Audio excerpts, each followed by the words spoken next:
लोगों का सामान कई दिनों से ऐसे ही सड़क के किनारे। साहब ये हमारे साथ दोहरी नीति हो रही है कि घोड़े ये बंजारा लोग जो है कि माली ढोलेंगे, ये गलत बात है। बंजारे लोग ही यहाँ पे अधिकतर सामान की ढुलाई करते हैं। कोट द्वार से आप माल लाते थे। नमस्कार दोस्तों, मेरा नाम है राय सिंह तंदूरी। दोस्तों, आपको कुछ टाइम से ऐसे लग रहा होगा कि राय भाई की वीडियोस नहीं आ रही हैं। केदारनाथ धाम की अपडेटिंग, जो डेली अपडेटिंग लास्ट ईयर में आती थी, वो क्यों नहीं आ रही है? क्योंकि दोस्तों, जो शुरुआती दिन होते हैं केदारनाथ यात्रा में, तो वो बहुत मुश्किल भरे होते हैं। बहुत सारी चुनौतियां होती हैं। हर किसी फील्ड में चुनौतियां होती हैं। जैसे यात्रियों को चुनौतियां खड़ी होती हैं शुरू में रजिस्ट्रेशन को लेकर के, और यातायात से लेकर के, रहने खाने पीने की व्यवस्थाओं को से लेकर के, वही चुनौतियां यहाँ पे जो व्यापारी लोग हैं उनको करनी पड़ती है, जो घोड़े खच्चर वाले हैं उनको करनी पड़ती है। इसीलिए मेरे चैनल पे जो केदारनाथ यात्रा से रिलेटेड वीडियोज थोड़ा लेट से आ रहे हैं। इसके लिए मैं दिल से माफ़ी चाहता हूँ। शुरुआती दौर होता है, उसमें जो परेशानियां होती हैं वो इस कदर खड़ी हो जाती हैं कि आप देख सकते हैं सब जगह सड़क के किनारे जो सामान केदारनाथ यात्रा के लिए लोगों ने दुकान खोलनी थी, उनके लिए ले जाना है, वो लगभग 8-10 दिन से ऐसे ही पेंडिंग पड़ा हुआ है। सड़क के किनारे लोगों ने ऐसे ही यहाँ पे रात गुजारने का अपना सहारा लिया हुआ है, और जैसे तैसे करके कुछ पल्लेदारों के साथ और कुछ घोड़े खच्चरों के पास सामान यहाँ से पहुँचाया जा रहा है। बहुत जो जगह आप देख रहे हैं, यह है मुनकटिया गौरीकुंड से 3 किलोमीटर पहले पड़ता है। और यहाँ पे आप देख सकते हैं लोगों का सामान कई दिनों से ऐसे ही सड़क के किनारे केदारनाथ जाने की तैयारी में पेंडिंग पड़ा हुआ है। और यहाँ देखिए, सामने पे देखिए, लोग ऐसी जगहों पे अपना डेरा जमाए हुए हैं। बहुत महंगा सामान खरीद कर नीचे से लाना पड़ता है, और यहाँ आते आते ये 1.5 गुना हो जाता है, और केदारनाथ जाते ये 2 गुना हो जाता है। तो शुरुआती जो महंगाई है वो यहीं से इस कदर शुरू हो जाती है। और आप देख सकते हैं, अभी मैं आपको घोड़े खच्चर वालों से भी रूबरू करवाऊंगा, उनके डेरों से भी रूबरू करवाऊंगा। यहाँ देखिए, नदी के किनारे नीचे में घोड़े खच्चरों के डेरे बने हुए हैं। अभी यहाँ भी ले जाएंगे, और शुरुआती जो अव्यवस्था होती है उसको व्यवस्थित करते करते बहुत टाइम लग जाता है। तो इस वजह से आप देख सकते हैं तो केदारनाथ यात्रा है वो कितनी चुनौतियों भरी शुरू से और कितनी कठिन हो जाती है।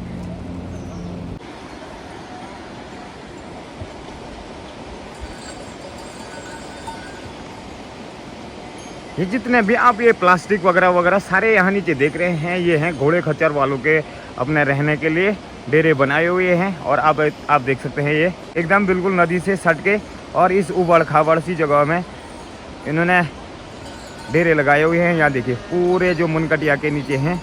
और ये देख सकते हैं, ये कुछ घोड़े केदारनाथ से सामान डाल के रात को गए होंगे और सामान डाल के वापस आ गए हैं। दोस्तों, केदारनाथ यात्रा घोड़े खच्चरों के बिना करना बहुत मुश्किल है, क्योंकि अगर लोग पैदल भी जाएं या हेलीकॉप्टर से जाएं, मगर जो सामान है केदारनाथ यात्रा के लिए वो इन्हीं घोड़े खच्चरों पे जाता है, और बहुत ही ज़्यादा मेहनत करनी पड़ती है। इनको यहाँ जो सामान वगैरह शुरुआत में लाना पड़ता है, ले जाना पड़ता है। ये देखिए, कुछ घोड़े केदारनाथ से आ गए होंगे, कुछ कल गए होंगे, तो वो थक गए होंगे और आज वो रेस्ट पे हैं। ये देख सकते हैं आप। और ये बहुत ज़्यादा, और बहुत सारे लोगों के तो लाइसेंस भी नहीं बने हैं अभी, तो उनको भी वो भी काम धंधा नहीं कर रहे हैं। यहाँ देखिए, ये तो घोड़े रहते हैं ऐसी जगह पे, और ऐसे ही बगल पे जब घोड़े रहेंगे तो घोड़े वाले भी अपने डेरे ऐसे ही जगहों पे बनाते हैं। यहाँ देखिए,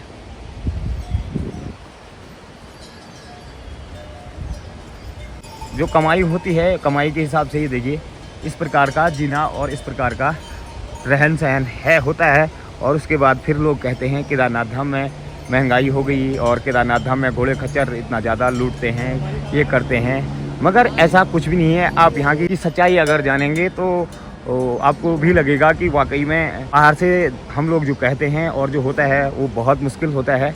मेरे को भी यह एहसास पता है, और आज भी मैं इसी एहसास का शिकार हो रहा हूँ, क्योंकि मुझे भी बहुत सारी परेशानियाँ शुरुआत में ही हर साल झेलनी पड़ती हैं, जो शुरुआती दिन होते हैं। और बाद में फिर केदारनाथ धाम का तो मौसम का तो कहना ही क्या। केदारनाथ धाम में तो मौसम इतना बेरुखा हो जाता है कि उस मौसम की वजह से तो यहाँ की जो कमाई है वो यहीं के बराबर हो जाती है। पैसे के लिए हर जगह एडजस्ट करना ही पड़ता है। तो इसी प्रकार से सभी लोग यहाँ पे एडजस्ट कर रहे हैं। तो आप लोग भी केदारनाथ यात्रा पे आते हैं तो आप लोग भी जरूर एडजस्ट करिए। तीर्थों की यात्रा कष्टकारी होती है, तो आप लोग भी कष्ट उठाइए। कहीं पे कोई प्रॉब्लम होती है या किसी घोड़े वाले से या कहीं पे थोड़ा हो जाता है, तो आप इनमें थोड़ा सा माइंड मत करिए और इन चीज़ों को ज़्यादा माइंड मत करिए। केदार धाम के लोगों की जो मेहनत है इसको ज़रूर देखिए, दिल से जानने की कोशिश करिएगा। तो दोस्तों ये देख सकते हैं आप मेरे पीछे में, यहाँ पे बहुत सारे घोड़े वालों के डेरे बने हुए हैं और इनमें बहुत सारे लोग ऐसे भी हैं कि जो लगभग 30, 40, 50 साल पहले से कंटिन्यू आ रहे हैं। बंजारे लोग हैं, बंजारे लोग ही यहाँ पे अधिकतर सामान की ढुलाई करते हैं यहाँ से केदारनाथ के लिए। हालांकि अब यहाँ के लोकल लोग भी थोड़ा बहुत मदद करने लगे हैं सामान वगैरह ले जाने में जो केदारनाथ धाम के लिए हैं, मगर जो बंजारे लोग हैं वो पहले से ही यहाँ पे सामान की ढुलाई करते आ रहे हैं। जब सड़कें ऋषिकेश, हरिद्वार और कोटद्वार के बीच में होती होंगी, श्रीनगर से नीचे होती होंगी, तो तब से ये लोग यहाँ पे आते हैं, पता करते हैं। इन्हीं में से कुछ बुजुर्ग यहाँ पे आए हुए हैं, तो इनसे पता करते हैं कब से ये केदारनाथ धाम में आते हैं और कब से यहाँ पे घोड़े खच्चरों का बिजनेस करते हैं। कालांतर में कितना फर्क आ गया है, यहाँ पे जो बिजनेस करना है, व्यापार करना है, क्या क्या चीजें मुश्किल हो गई है। साहब मेरा नाम मोहम्मद एहसान है, मैं जिला बिजनौर नजीबाबाद का रहने वाला हूँ, कस्बा सहारनपुर का, और मैं मोहम्मद अली का लड़का हूँ। पुराने घोड़े वाले, बम्बई वाले कह के नाम फेमस है हमारे यहाँ पे। अच्छा। बहुत पहले से आते हैं हम लोग। जो है डुगड्डा और रामनगर, काशीपुर और इधर से कोटद्वार से जब माल आता था उस जमाने से हम चलते। बंजारा लोग हैं, लोग हम बंजारों के नाम से फेमस हैं कि बंजारा लोग आ जाते। प्रजापति भी लोग भी आते थे हमारे। हाँ, मुसलमानों में बंजारे और हिंदुओं में प्रजापति लोग बराबर चलते थे हम लोग, कोई ऐसा भेदभाव नहीं था। और अब तो बहुत ज़्यादा भेदभाव हो गया और अब हम लोगों ने काम भी कम कर दिया। ये केदारनाथ में जो दोबारा से जो है रौनक लौटी है कि आपदा के बाद में, तब से इस काम ने जोर पकड़ा है। सब आदमी ने खच्चर बना लिया। आप दादा के ज़माने से आते हैं, पहले से हमारी याद से पहले हमारे बाप खच्चर चलाते थे। वो कहते थे कि हम जो है तोसी का माल और केदारनाथ का माल और त्रिजुगी नारायण का माल हम लाते थे। अच्छा। उसी तरह वो अपने पिताजी को बोलते थे, हमारे दादा मोहम्मद उमर लाते थे।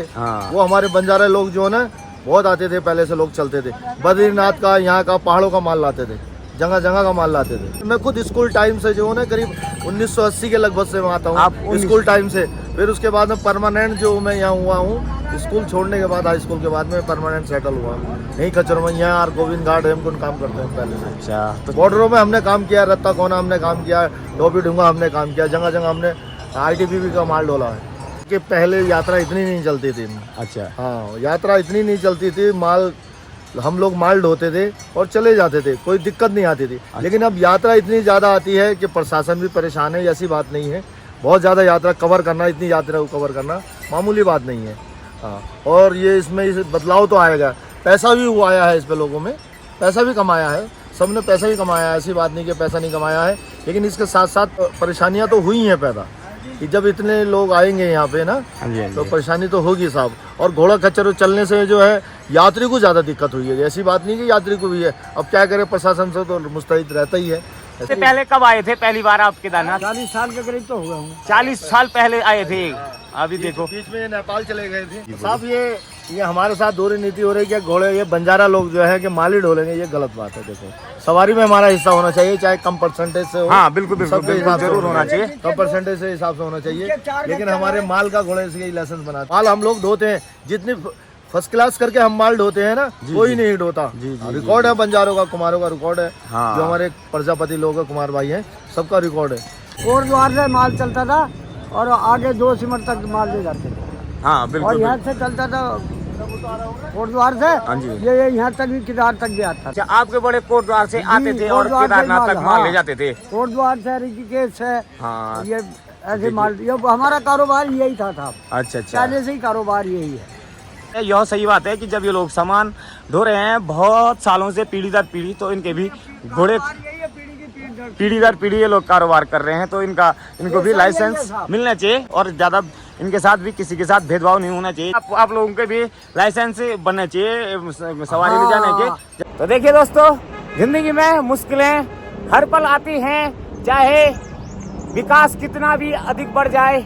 पुराने जमाने में बहुत दूर से यात्रा चलती थी, कोटद्वार, ऋषिकेश, और बहुत दूर दूर से लोग पैदल यात्रा करके आते थे और पैदल रास्तों की पगडंडियों से चलते चलते आते थे। भीड़ भड़ाका कम होता था और जो गाड़ियों का शोर शराबा वो भी कम होता था और लोगों की यात्रा कष्टकारी तब भी थी, आज भी है। आज मानवीय कारणों से ज़्यादा कष्टकारी हो गई है। पहले ज़माने में प्राकृतिक कारणों से कुछ कष्टकारी होती थी। तो इसी प्रकार से मुश्किलें लाइफ भर, मुश्किलें ज़िंदगी भर हमारा पीछा नहीं छोड़ती हैं। ठीक ही कहा है किसी ने, मुश्किलों से भाग जाना आसान होता है, मुश्किलों से भाग जाना आसान होता है, हर पल जिंदगी का इम्तिहान होता है। भागने वालों को कुछ नहीं मिलता जिंदगी में, लड़ने वालों के कदमों में सारी जहान होती है। दोस्तों ऐसे ही जिंदगी भर स्ट्रगल करते रहिए, लास्ट में कुछ मीठे मीठे फल जरूर खाने को मिल जाते हैं। तो आज के इस अपडेट में इतना ही दोस्तों, क्योंकि मैं काफ़ी बिजी आजकल हो रखा हूँ, शेड्यूल काफ़ी बिजी चल रहा है। बाबा केदार की कृपा से सारी परेशानियाँ जल्दी दूर हो जाएंगी। तो बहुत जल्दी आपको मिलते हैं केदार यात्रा की पूरी अपडेट के साथ। तब तक के लिए आप सभी को जय बाबा केदार।